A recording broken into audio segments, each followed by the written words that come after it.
안녕하세요. 저희는 두아원 속 사건 재구성 및 재판결이라는 주제로 발표를 진행할 1조 발표자 김승진, 김정환입니다. 법은 우리 생활 속에 스며들어 있습니다. 이러한 법은 개인의 자유와 권리를 보장하지만 때로는 개인의 영역을 침해하기도 합니다.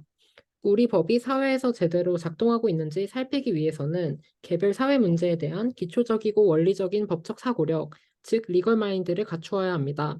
저희 조는 이러한 리걸 마인드를 함양하기 위하여 문학작품을 활용하는 방안을 떠올렸습니다. 그리하여 법의 한계점이라는 관점에서 원대 문학작품 두화원을 분석하고 작중 일어난 장로인 독약 살인사건을 현대법 관점에서 재판결 내려보았습니다. 목차는 다음과 같습니다. 먼저 두화원의 줄거리를 간략히 소개하겠습니다. 체노파는 고리대금업자에 의해 살해당할 위기에 처합니다. 이때 장녀와 장노인 부자가 나타나 체노파의 목숨을 구해줍니다. 장녀와 장노인 부자는 체노파와 그의 며느리 두아가 모두 가부인 것을 알고 살려준 목숨값으로 이들에게 혼인을 요구합니다.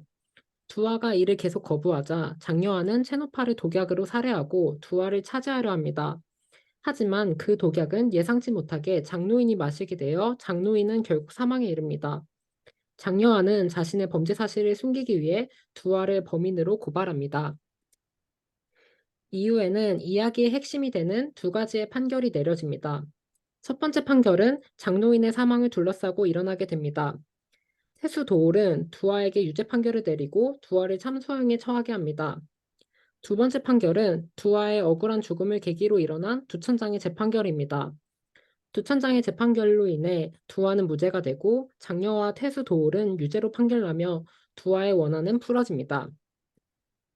이 두 판결은 현대법 관점으로 보았을 때 다음 세 가지 한계점이 존재합니다. 첫 번째는 간접 증거에 지나치게 의존한 수사 및 판결이라는 점입니다. 작중에서 장녀아가 독약을 얻어 체노파를 살해하고자 하였다는 직접적인 증거는 발견되지 못하였습니다. 두 번째는 두 번의 판결 모두 판결자와 사건 당사자가 친분 및 혈연 관계로 그 판결의 신뢰성을 잃었다는 점입니다. 태수 도올은 장녀아를 부모 같은 분이라고 칭하였고 두천장과 두아는 부녀지간이었습니다. 마지막으로 두아의 자백이 태수 도올의 협박과 고문에 의한 거짓 자백이었다는 점입니다. 작중에서 태수 도올은 두아의 자백을 이끌어내기 위해 곤장을 때리라는 대사가 등장합니다. 노아원 속 장노인 도약 살인 사건에 대해 현대법 관점으로 재판결을 내리기 전 두아원에서 드러난 법의 한계점이 현대에서는 어떠한 양상으로 나타났는지 살펴보겠습니다. 이와 관련된 사례로는 다음 두 가지가 있습니다. 간접 증거와 관련된 사례로는 올해 일어난 도금무 살인 사건이 있습니다. 남편에게 니코틴 원액을 섞인 음식물을 먹여 살해한 혐의로 징역 30년을 선고받은 A씨에 대해 대법원이 증거가 불충분하다며 사건을 파기환송하였습니다. 대법원의 판결은 간접 증거만으로는 범죄 사실을 입증하기 어려우며 합리적인 이심 없이 유죄로 확신할 수 없어 추가 심리가 필요하다는 것이었습니다.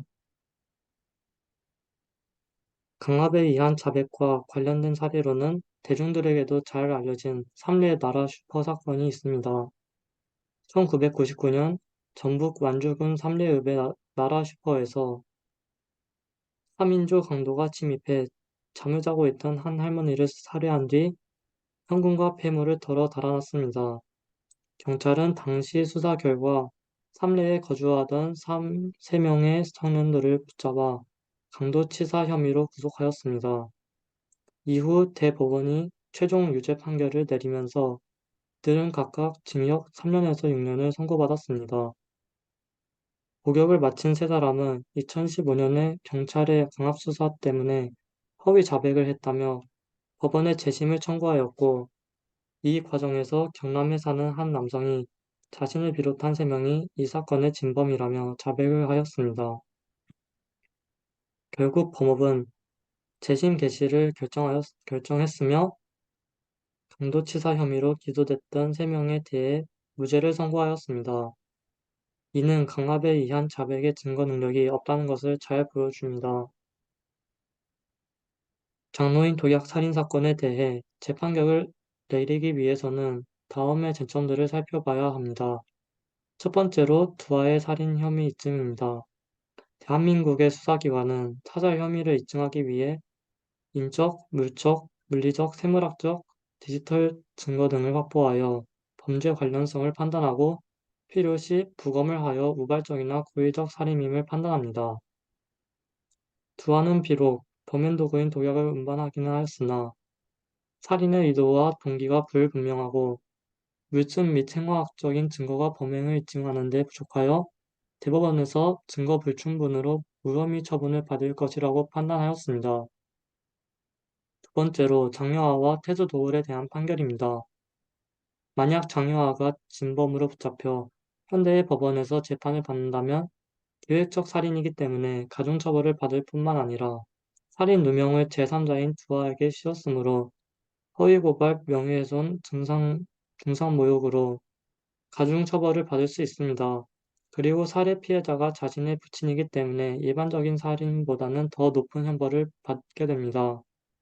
태수 도울 역시 대한민국 형법에 따라 공무원 직권을 남용한 죄로 처벌을 받을 수 있습니다. 두와 장여와 태수 도울에 대한 현대의 법으로 재판결을 내리기 위해 대법원 홈페이지에 게시된 판결문을 형식을 참고하여 판결문을 작성해 보기도 하였습니다. 먼저 두아의 판결문입니다.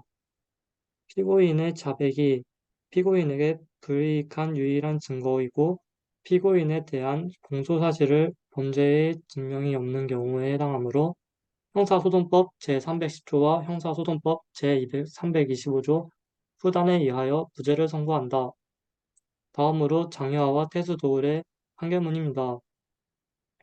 피고인은 현법 제250조 살인 존속살해죄, 현법 제254조 살인죄 미수범, 그리고 현법 제152조 위증, 모해 위증 등의 법을 위반하여 주문과 같이 형을 정한다. 태수 도울은 현법 제129조 제1항 수뢰, 사전수뢰의 법을 위반하여 피고인 장여아는 징역 7년 및 벌금 1천만 원, 피고인 태수 도울은 징역 5년 및 자격정지 10년형을 선고한다. 저희의 재판결은 법 분야의 전문 지식이 부족한 상태에서 내린 재판결이라는 한계점이 존재하지만 유사범죄 사례와 판례를 찾아보고 대법원 판결문을 읽고 논의하여 이를 자충 상황에 대입해보는 등의 노력을 통해 법리에 근거한 최선의 판결을 내려보고자 하였고 오늘날 법의 한계점과 방향성을 고찰하는 시간을 가질 수 있었습니다. 이상 발표를 마치겠습니다. 감사합니다.